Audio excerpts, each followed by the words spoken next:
Tem algo pior do que você começar um projeto e você não conseguir terminar? Algo pior do que você sempre procrastinar e não chegar aonde você planeja? Nesse vídeo eu quero comentar um pouco sobre como eu estou conseguindo manter a constância em um estudo para concurso de alto nível. Meu nome é Davi, eu tenho 27 anos e nesse canal eu compartilho a minha vida dizendo como eu consigo estudar sendo uma pessoa comum, tendo uma rotina comum, trabalho, família, esposa, casa, tudo para cuidar. Quando a gente começa um projeto de longo prazo, como estudar para um concurso de alto nível, no meu caso sendo a área fiscal, o que está sempre em jogo é a motivação. Tudo começa quando você se depara, por exemplo, com alguma matéria de direito. A linguagem é diferente.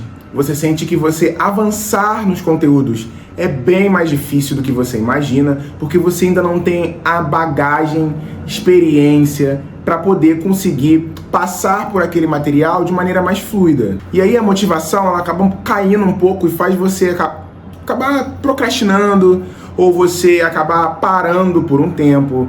E aí eu comecei a pensar o porquê eu sempre ficava dando essas pausas, nunca conseguia manter direto o estudo. E aí eu fui pesquisando, tentando pensar um pouco sobre como eu me sentia em relação a isso.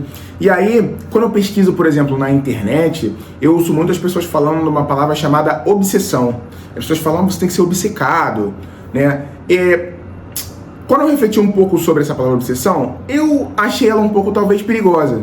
E eu acho que eu talvez prefiro uma outra palavra chamada prioridade. A prioridade, ela é basicamente em que lugar na sua vida você vai colocar esse projeto. Quando você coloca o projeto realmente como uma prioridade, a forma como você se comporta em relação a ele é diferente. Então, trouxe para minha vida isso como prioridade e o que foi modificado? Logo de cara eu já pude perceber que existiam momentos que dava para estudar e eu não estudava. Isso porque, às vezes, eu dependia de esperar chegar em casa para ter uma mesa, para ter um computador, para ter um acesso melhor, um conforto melhor, talvez lanchar antes, ter tudo certo, tem que estar tudo certo. E, na real, muitas vezes a gente tem tempo para fazer algumas coisas, só que a gente não usa esse tempo. Eu vou dar um exemplo de ontem. Ontem eu estava dirigindo e aí eu coloquei, por exemplo, uma revisão gigantesca de direito tributário no carro, em que o professor ia abordando vários tópicos do início ao fim. E aí eu fui relembrando, porque, por exemplo, eu estou caminhando para o final para fechar direito tributário. E aí tem matérias que eu estou um tempo sem ver. Apesar de ter um esquema de revisão, a gente acaba esquecendo algumas coisas. E aí quando eu estou dirigindo e o professor está explicando ali decadência, prescrição, várias regras de direito tributário, jurisprudência, você acaba relembrando, você parece que não, mas você está estudando ali também. E aí, basicamente, eu comecei a perceber que existiam períodos do dia que eu conseguia encaixar estudos. Então, por exemplo, momentos que eu conseguia puxar o celular e começar a resolver questão no banco de questões. Então, eu tô ali, num ônibus, eu tô em algum lugar que, tô numa espera. Aquela lacuna de tempo, você consegue lá. E como é uma prioridade, você consegue ver esses momentos muito mais fácil. Então a primeira coisa que eu tenho para falar é essa: tornar como prioridade. E a segunda, encontrar meios alternativos de estudo. Essas lacunas que você vai botar um áudio, você vai assistir alguma coisa, ou melhor, fazer questão pelo banco de questões, que é o que eu prefiro muito, gosto muito de ficar fazendo essas questões, sinto que eu aprendo muito fazendo questões, meu estudo evolui bastante. Uma outra coisa que funciona muito pra mim é planejar o dia seguinte. É impossível a gente chegar longe sem um planejamento, mas às vezes o planejamento ele serve até para um dia após o outro. Por exemplo, eu tenho um caderno em que eu fico anotando tudo que eu tenho que fazer no próximo dia. Então, ontem à noite eu escrevi o que eu tinha que fazer no dia de hoje. Hoje eu não tenho que pensar sobre o que eu vou fazer, eu só tenho que executar.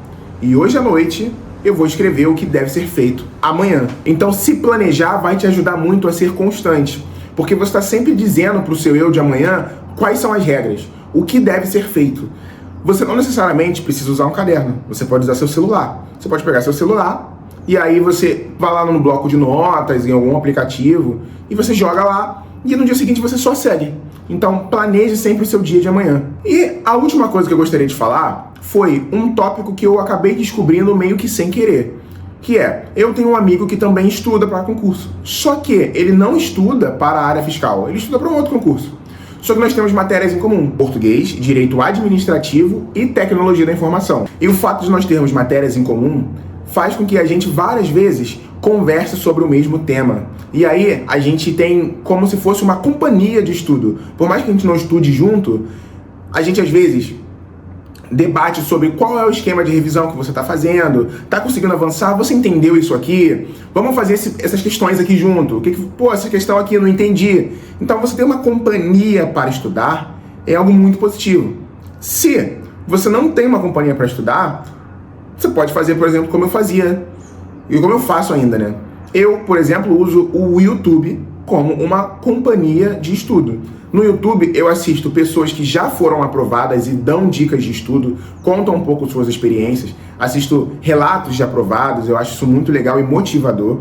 E também gosto de assistir pessoas como eu, pessoas que não foram aprovadas ainda, que estão na luta, tentando buscar uma aprovação, mas que vão lá, ligam a câmera e relatam como elas estão se sentindo em relação ao processo, o que elas estão fazendo de diferente, como foi o resultado delas numa prova. Esses dias eu estava assistindo ao relato de um cara que ele fez um Cefaz, não sei se você faz Ceará, e aí ele tava falando que, teve dificuldade com o tempo para fazer a redação, textos muito longos, tava um pouco difícil determinadas matérias. E aí eu assisto e é como se eu tivesse essa companhia, entendeu? Pensando nisso, eu criei um grupo no Telegram, que ele tem basicamente o objetivo de unir pessoas que estão estudando. Então, lá a gente pode meio que construir esse senso de comunidade da área fiscal ou companhia. E se você tiver interesse em entrar nesse grupo do Telegram, eu vou deixar um link aqui embaixo. E aí a gente posta quantas horas a gente fez hoje. Você entendeu isso? Olha o que eu aprendi hoje. Ou saiu autorização para um determinado edital. Qualquer coisa relacionada a estudo vai ter nesse grupo. Esse foi basicamente o vídeo de hoje. Então, recapitulando o que a gente falou que para que a gente consiga ter constância, funcionou muito bem para mim a questão da prioridade, você encontrar tempos alternativos de estudo, que é as questões, a videoaula, no momento que você realmente, às vezes, não usa para estudar. Você planejar o dia seguinte, eu uso o caderno, você pode usar um caderno, celular, você pode usar um quadro que você tenha na sua casa. E, finalmente, companhias de estudo, seja ela presencial ou não. Espero que você tenha gostado desse vídeo. Se você tem alguma dica para deixar para continuar motivando as pessoas a estudarem e não procrastinarem, não interromperem o processo, comenta aqui embaixo, a gente troca essa ideia. É isso, não se esqueça de se inscrever no canal, deixar o like, e é isso. Até o próximo vídeo.